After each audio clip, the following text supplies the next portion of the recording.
Good morning. My name is Richard Wexler, and this is Caring in America, the podcast for caregivers and care recipients. So, like I do on every episode, a little bit about me and why I'm doing this podcast.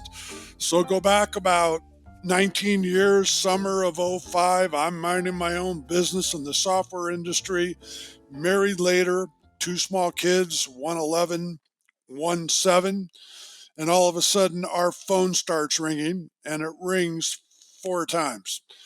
Each one of our parents, all four between my wife and myself. We, like most couples around the United States, were completely unprepared for having four folks ill. So we jumped into a new adventure in our life.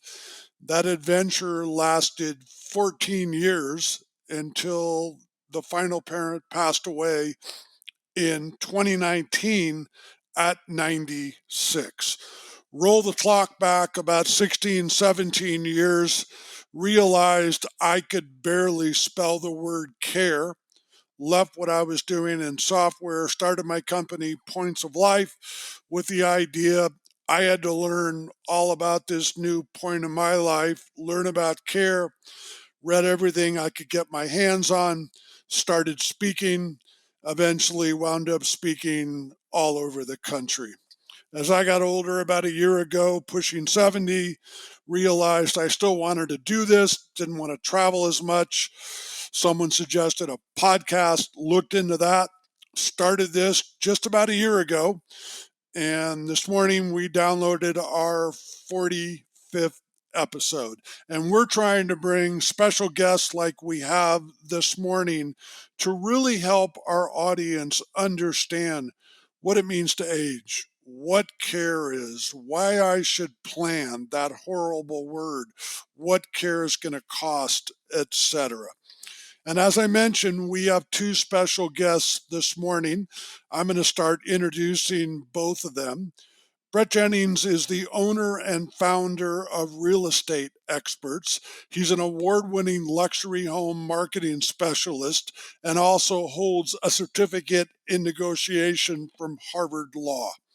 In 2017, the Wall Street Journal recognized Brett and his team as one of the top 250 real estate groups in the U.S. With over 1 million agents in this country, this prestigious award places Brett in the top 1/10 of the top 1% among his peers. His true passion is helping people make smart real estate decisions that positively transform their lives. His extensive background in real estate, finance, and life coaching enables him to draw from a deep well of life experience as he helps his clients make informed and intelligent decisions. When he isn't creating success for his clients and team, he volunteers his time teaching meditation, which he's been doing for the past 18 years. He also enjoys spending time outdoors, wakeboarding, running, hiking, mountain biking, and snowboarding. And I'm also going to introduce via her bio Lin-Lin and Otani. She is a trusted Bay Area realtor with over $287 million in residential sales. She's passionate about helping clients make one of the biggest financial decisions of their lives. Since 2012, her background as a teacher and knowledge of local market trends has enabled her to effectively educate buyers and sellers on how to achieve their real estate goals. She listens to her customer needs and to other experts.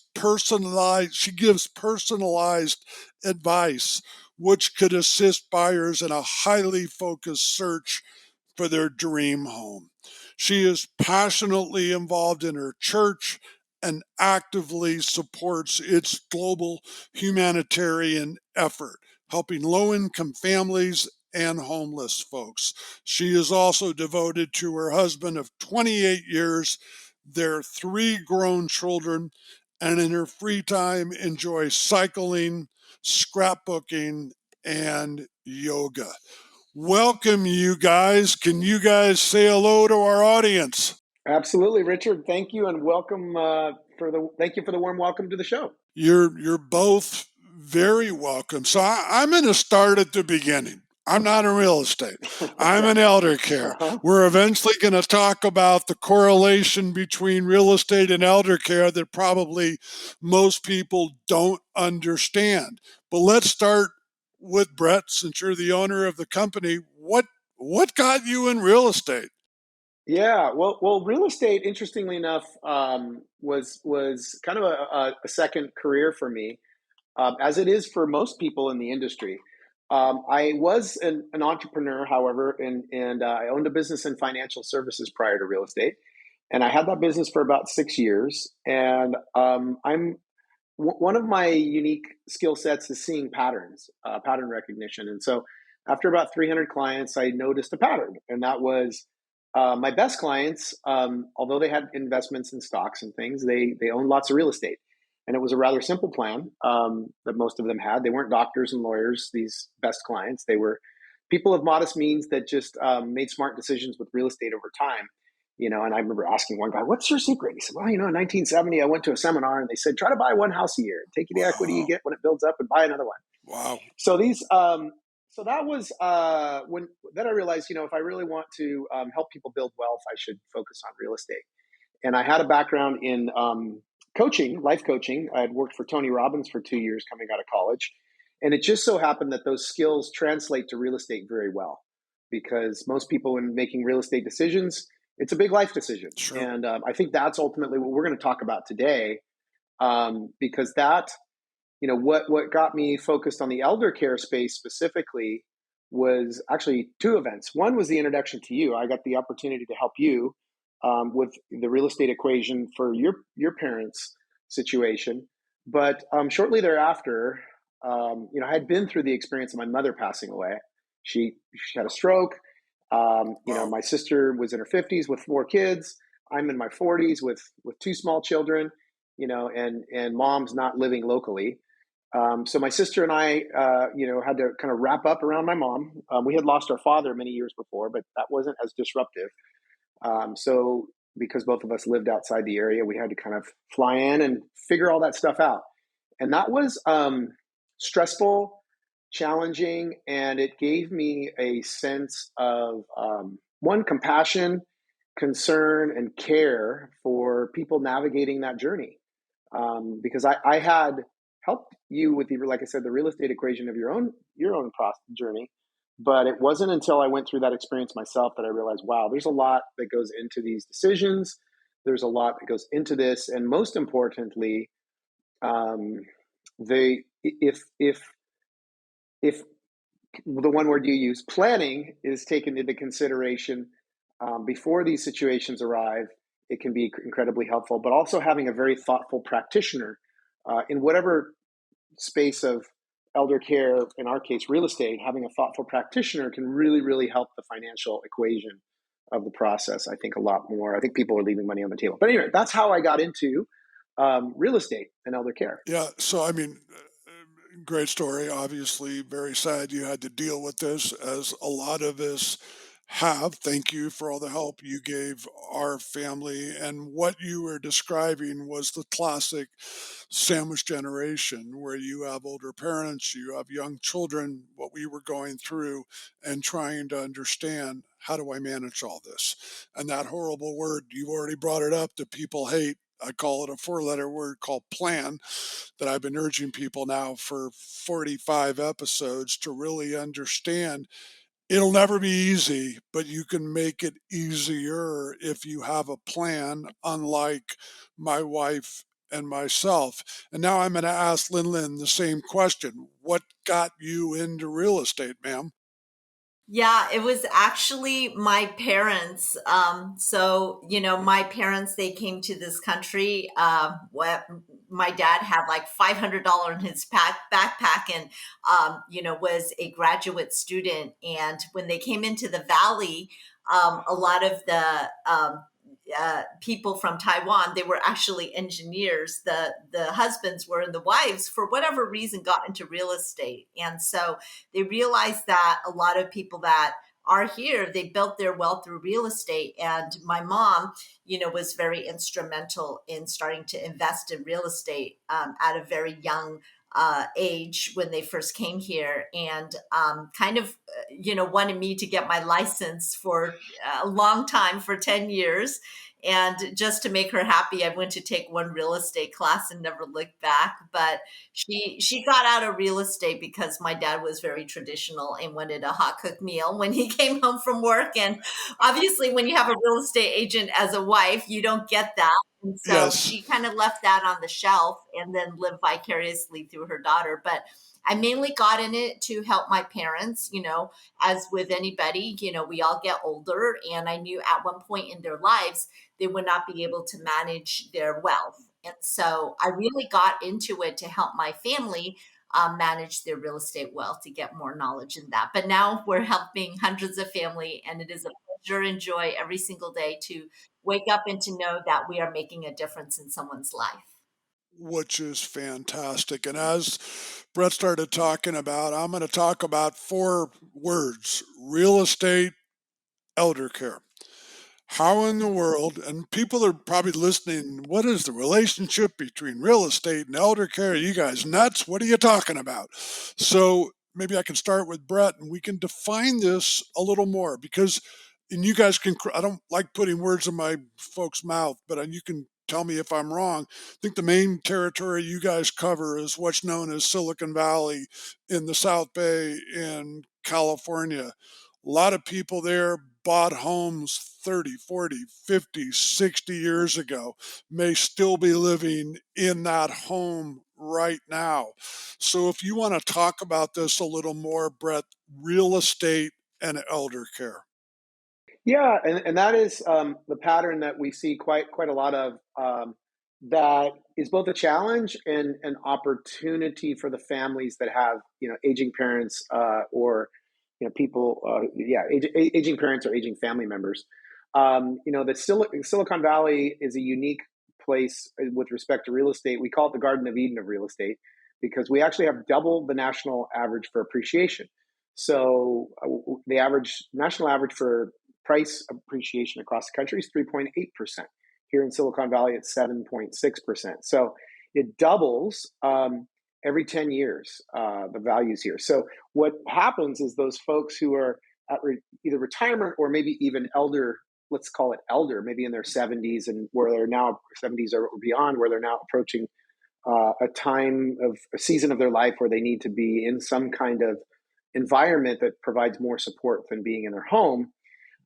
These people bought homes in the 1960s, 70s, and 80s, and they may have paid anywhere from $50,000 to a couple $100,000 for these homes, and now they're worth like 1.5 million. And most of these folks, when we connect with them, they haven't mortgaged their homes to the hilt. They have a lot of equity when they're in a situation what we call property rich and sometimes cash poor.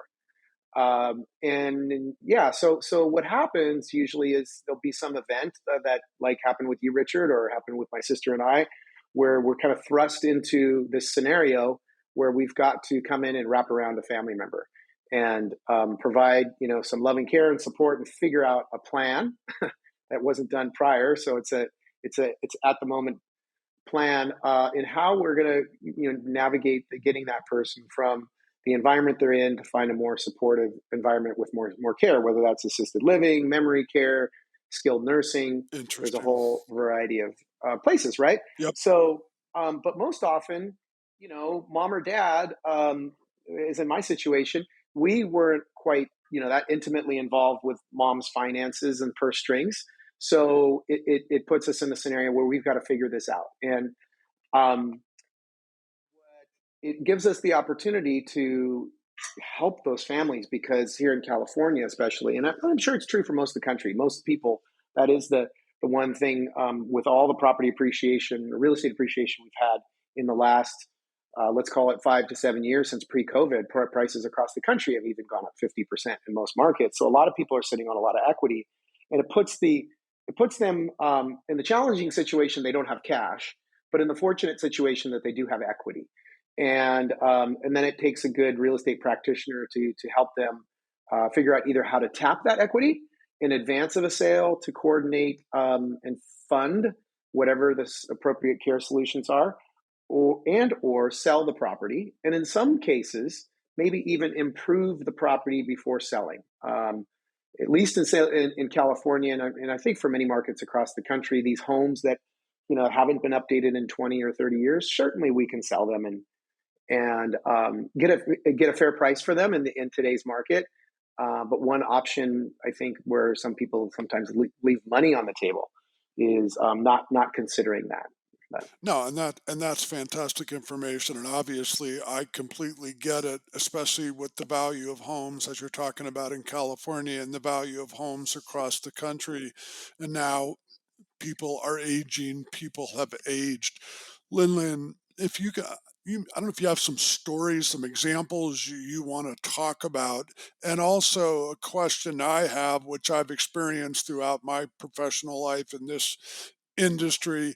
When you start working with an older homeowner, do you find it difficult sometimes? Are they open to a conversation like this that Brett just brought up, and some other options, maybe including fixing the home, like he said, because as they do age, they want someone to come in the home to help, but the home isn't safe, or there's many stairs or things like that.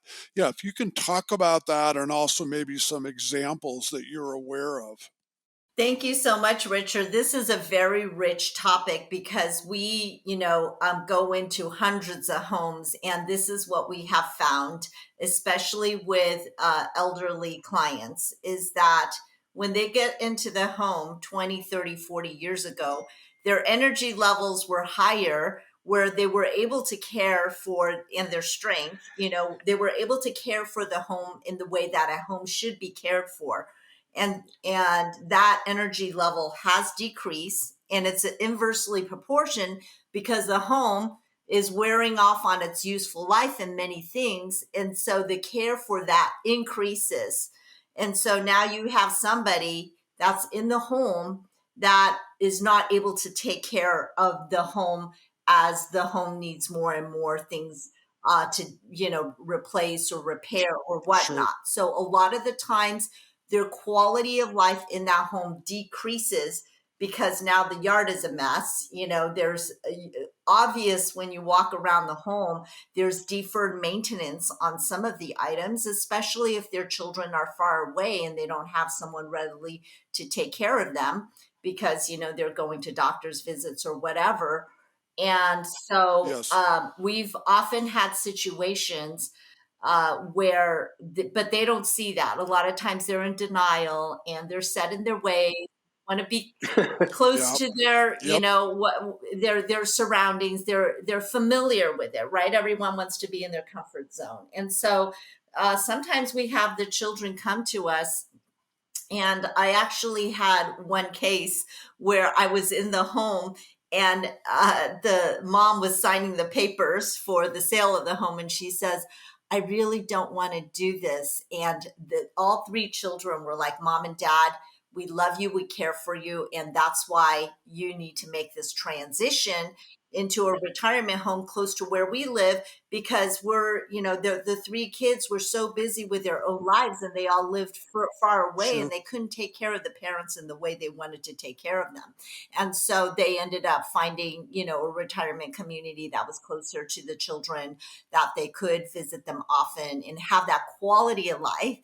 And so Yes. begrudgingly, she signed the papers. We sold they moved out, we fixed it up. And then uh, during that time when they came back to see the improvements that we did on the home, it was a nice transformation to see the glow in both of their faces, the mom and dad of the home that we're selling. They're like, Lin-Lin, oh my goodness, this retirement community, like they come and clean for you. They have meals ready for you. We don't have to cook. We don't have to worry about what to eat. We don't have to, because they couldn't Yes. cook really good and they just like ate like microwave dinners or whatever. And they're like, and they have Yes. yoga classes and they have these excursions.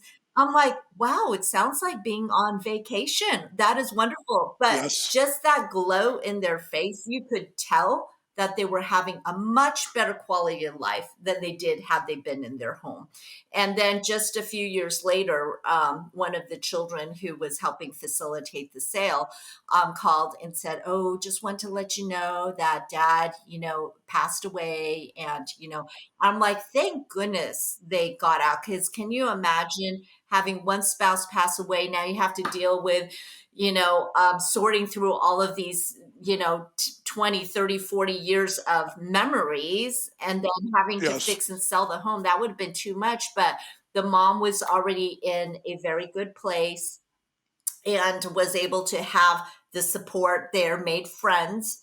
And that's the other thing, is that sooner is better than later in planning, as you said. So we Yes. had a client in our office as of yesterday, and we're selling his home, which is pretty much a tear down in Menlo Park. And he told me, he's like, yeah, some of my friends or people think I'm crazy because I'm going into a retirement community in it's actually in Arizona. And I said, that doesn't sound crazy to me at all. Why do you think that is? Was like, well, because I can still like, drive and do basic functions.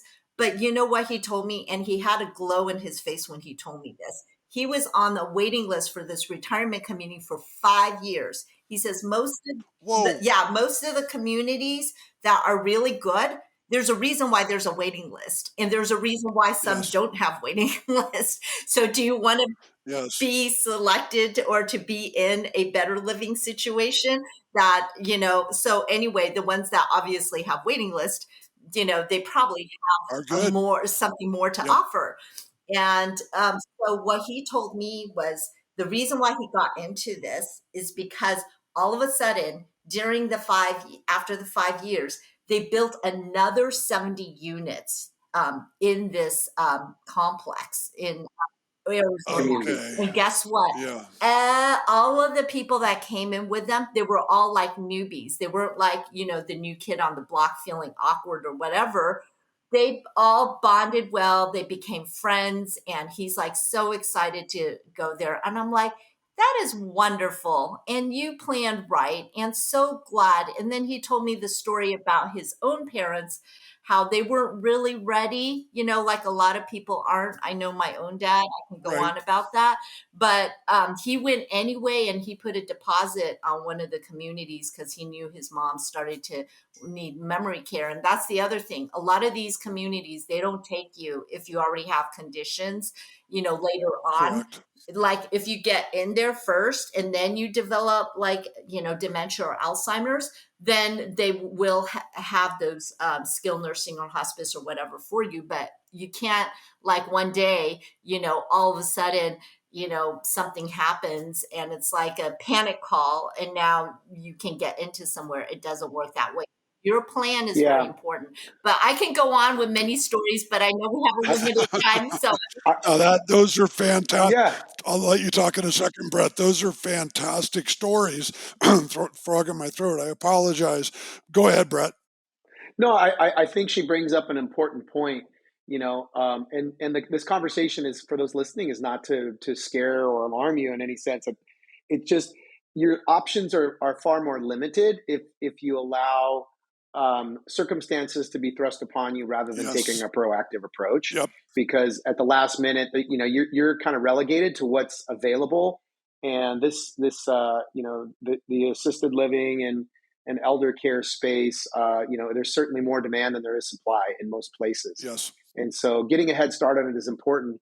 I think if it's possible, Richard, I want to kind of shift gears and talk a little bit about like really one of the things that we run into, and that is the economics of, how do you or how does one consider funding the care if mom and dad don't have $1 million liquid sitting in a brokerage account or a bank account. Yep.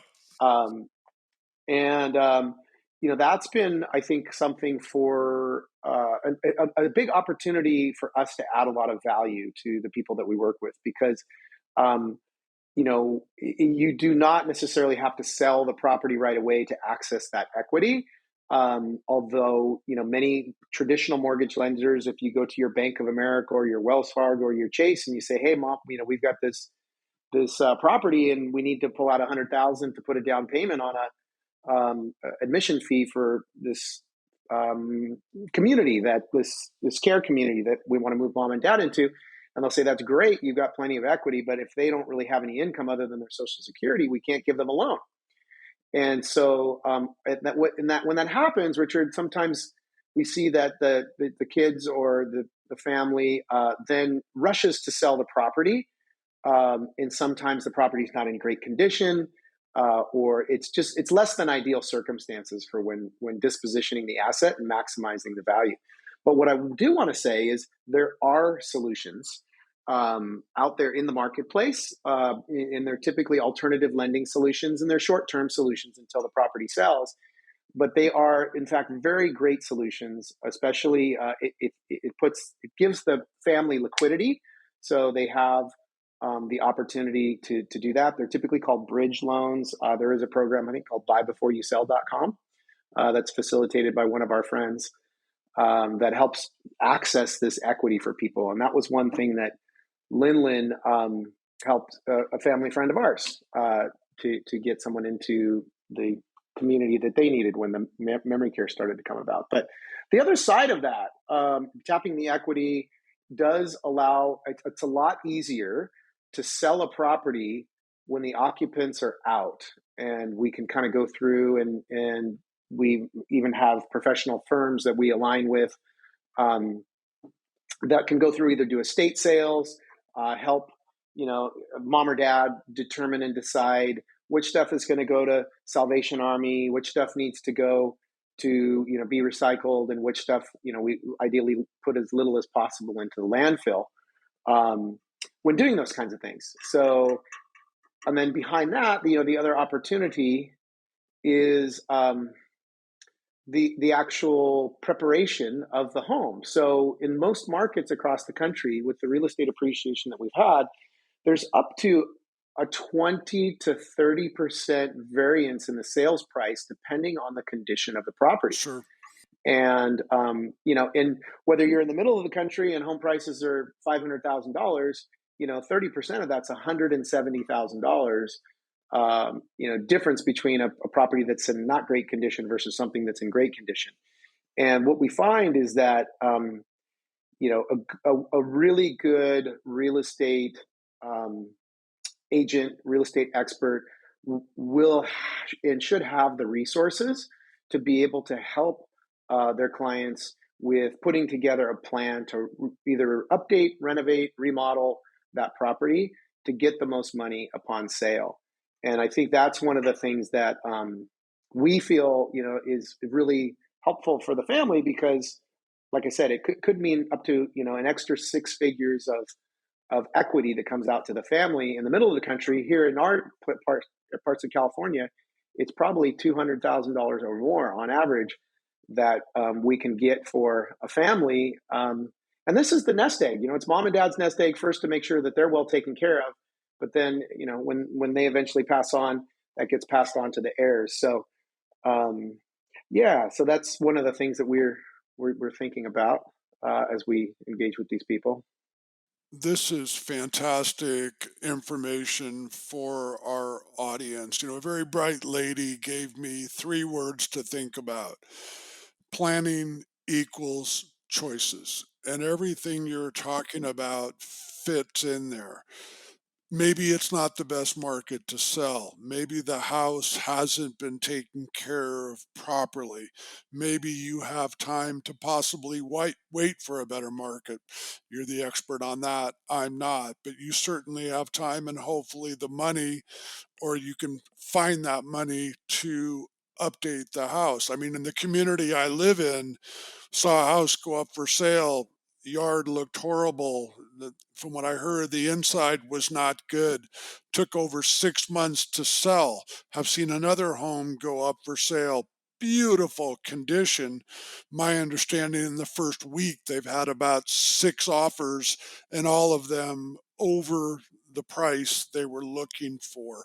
So that planning, those choices, kind of going back to what we were talking about a few minutes ago, from an elder care perspective, people that do own homes look at them as the piggy bank to afford a CCNR that may have an admission price like you're talking about, or just a regular assisted living, but you're having to pay significant money on a monthly basis, and that money's coming from the appreciation in the 30 or 40 years that a couple may have owned a home. I mean, this is fantastic advice as we kind of move towards the closure of our conversation. And I'll throw this up there as a jump ball, and either one of you can take this. But what advice would you give our listeners out there? You guys are the experts. They own a home, they've been in that home a while. What's your best advice? Yeah, I mean, first and foremost, if you have the luxury to plan, like start those conversations. Richard, you and I have talked about this a little bit. They might seem like uncomfortable conversations to have, but start that. Start those conversations. I know I did it with my mother. My sister and I actually, before we had to put her into an assisted living, we said, Mom, at some point we might need to explore these options. Would you be at least open to looking at them? And she did. We went and we toured a couple facilities and had lunch there. We came back and said, Mom, what do you think? She said, those places are nice for people who need it. I get so, it. Yeah. so, yeah. So, but eventually she did need it. So it helped out. But if you don't find, if you haven't taken the time to plan and you find yourself kind of thrust into that situation where, oh my goodness, here we are, we've got to figure this out. First and foremost, get connected with a real estate agent or expert that has experience in dealing with the elderly in these situations. Ideally, find someone who has the capacity to help update, remodel, renovate, improve the property to maximize the financial value of that asset. And that person should also, if they're good, they'll have access to some of these liquidity resources to help, like what we call bridge loans, so you can get the money out right away if you need to handle immediate needs. And if our listeners don't have, although we are obviously localized in California in the Silicon Valley area, we are part of a network across the country of top producing agents and experts. So if you don't have someone that you can reach out to us, and we can get you connected with someone anywhere across the country for that. And we'll make sure, I'll let Lin-Lin talk in a second. We'll make sure before we get off, we give contact information for both of you guys so our listeners can connect. Lin-Lin, so that thought, best advice for people as they start aging, and I'll let you go from there. So, most of us will go to a doctor, when we are starting to not feel well, and, they'll direct us to a specialist, maybe if we're really not, I don't know, whatever it is, like, our eyes, we're not seeing well. They're going to refer us to ophthalmologist, and so kind of like what Brett was saying, we should really be your first stop in planning. There's a lot of people that reach out to us, years in advance, sometimes even before they're really actually ready to sell. These are the planners, and it is never too early to plan, because guess what? Behind us, we have a whole team of strategic partners, of vendors, of people that can help them along the way. And, it was interesting because yesterday I was in a conversation. We're part of Zillow Premier Partners, and they were just calling in on valuation on his parents' home. And then he said, oh, actually, you know what? they're not really, they have a big trip, a plan ahead, they're going abroad. And, we probably put off this conversation, with real estate agents probably a year later, because they're probably not even going to be doing anything until a year later. And by the time I finished the conversation with him to tell him all of the different things that they need to plan for, he was like, actually, can you get us the information sooner than later? Because there is a lot of Yes. planning that, we do this day in and day out. We have connections, as Brett said, not just, agents across the United States, but we also have, people that can come into their home and take a look at all of the things that maybe they want to have to sort through. Maybe they could get some, do online auction for some of the things that are really valuable, rather than just Yes. last minute, where this has happened to a lot of people. They're like, oh my goodness, we need to move right away, and they just get a big dumpster and throw everything in it. Well, then you don't get any money or value from some of these valuable items. It is heartbreaking, the things that people part with, and they leave a lot of money or literally throw their money away, in these big dumpsters, where if with proper planning and being connected to the right specialists, they would be able to get, they would able to net more in the end. And so in this particular situation, I was just saying, he's like, they're not quite sure, where they're going to retire to in the Bay Area, but they wanted to just basically downsize from the home that they have, which often tells me that they're probably going to have a lot of stuff, right? When you have the stuff that we accumulate Yes. in our lives kind of grows to the size of the house that we're in. So if you're downsizing, you probably have a lot of stuff to sort through. And so we have, as I mentioned, people who can help with that. But I said, not only that, a lot of homeowners, they start to do these upgrades and things that they think it's going to improve, the home. I actually went to one property that had a large, like, landscaping and hills and stuff around there. And the homeowner was so proud that he put these very expensive solar lighting, like these, landscape lighting around the house, the landscaping. And in my mind, I was like, oh my goodness, he's not going to get a really good return on investment. I mean, yes, it's going to look nice, Right. but these are not the things that the buyers actually care about as much as he might care about them. And we Sure. often find that, the sooner they talk to us, the sooner that we can give them advice on, when we do a walkthrough on, okay, these are the things that buyers are going to care about. These are the things that you're going to get your highest ROI, your return on investment on that. And so, then they will be able to plan smart, right? And that will help them financially in the end. So, yeah. Great term. Plan smart. Now, I want to, before you guys give out some contact information, thank you both again. This has been a wealth of great information, just learning about a bridge loan that people may not know about and how you can get cash to actually do things. But, as people age and they have these homes, and a lot of people have them around the country, they're normally the largest asset that you have. And then again, planning. What do you want to do? Do you want to move someplace? Do you want to stay there? Do you want to have someone come in?